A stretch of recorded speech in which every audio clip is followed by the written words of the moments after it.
The mighty Fraser River has been a major source of prosperity and community life in BC for hundreds of years. But the residents and business owners along the river are facing issues and uncertainty that put much of it at risk. The issues being sediment and dredging, water lot lease renewals, and the need to upgrade our dikes due to climate change. Although not exclusive to Delta, these issues are pervasive in the Ladner River channels and their impact is cumulative. As such, they are causing great harm and uncertainty to those residing on this part of the river. In other words, it's the perfect storm. I'm John Roscoe, and I'm the chair of the Ladner Sediment Group. Most of us are river lot owners, and we're concerned about the amount of silt that is accumulating in our channels. It's a constant problem of houses touching the ground where we are.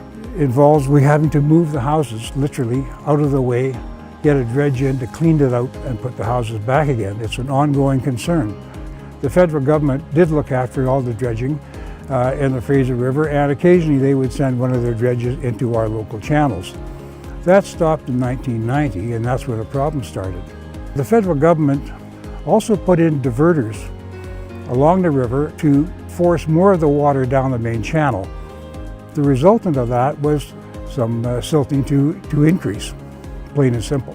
The dredging that we've done and completed in 2015 is now filling back in again, and filling at an alarming rate. We are responsible as water lot owners to maintain our own water lot, which means we have to do our own dredging.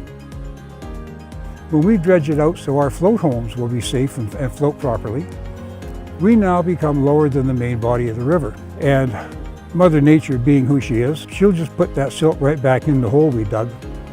And we've had instances where we thought we'd cleaned it out and there would be probably 2 to 3 years time span. It turned out to be 2 to 3 months.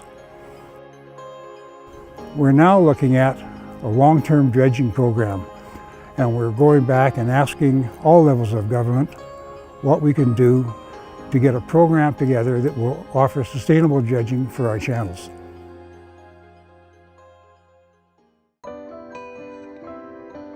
We know of many of our members whose homes have been for sale, sold, and then it has fallen through because they found out that there aren't the long-term tenure arrangements in there to allow for floating homes to stay. That's a major concern for us as residents, also a major concern for our members who own marinas. There's just not the kind of tenure in place that allows them to have the security they need to invest and for us to stay. I manage 5 acres of property and I own about a quarter of it, and we have 28 floating homes and we have 5 acres of upland overlooking the Fraser River. We used to be in the federal jurisdiction of Port Metro, and in 2013 they turned that back to the province of BC. And so there's been about 300 of us kind of on a holding pattern since 2012, 2013, and it's quite stressful for some property owners. They have financing and they have business cash flows that are somewhat tied to their lease. My management plan is to take care of my marina. I'm not suggesting I'm building something new or making something longer. I am repairing something that needs to be taken care of. My floats have sewer lines in them, they have water lines in them. We get a bad deadhead, or we get some damage on a piling, or we get some damage to a dock. I can't wait 4 months, 3.5 months. It should be automatic. It should be in my lease. It should be in our document.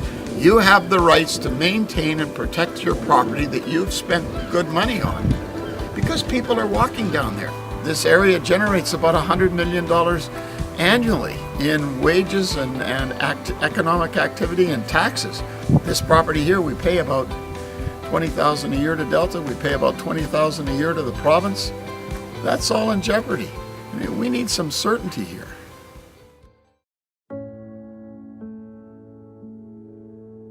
If you live in or on a dike, you are protecting the property that's essentially below you. And to date, it's worked very well, but right now there's no definitive plan on how they're going to raise the dikes and how it's going to impact our homes and structures along the front edge of the dike. Right now, they're asking any property owner that comes forward with any kind of a development permit to give up 5.75 meters of their property, which essentially in a lot of cases is more than half the property, and it, at that point, basically sterilizes the property from being able to be developed. Also concerning are potential changes to provincial setbacks on the river side of the dike. If it goes forward as I've seen it presented with a 15-meter setback, it essentially eliminates the property, and it would eliminate all waterfront properties in this River Road area. If River Road stays the same and we make the dike 5 or 6 feet higher, how are we going to get up here? Why does this strip of River Road in this particular neighborhood? Is this going to happen in every municipality that's on the Fraser with what they say is global warming and seismic upgrades, and none of us want to flood. But these few property owners along here can't afford to do this work on a one-on-one basis. I would like to think that this becomes an opportunity for certainly the Corporation of Delta to come up with an innovative solution that potentially could be recognized around the world as some way that this issue was dealt with that allowed for a win-win for everyone.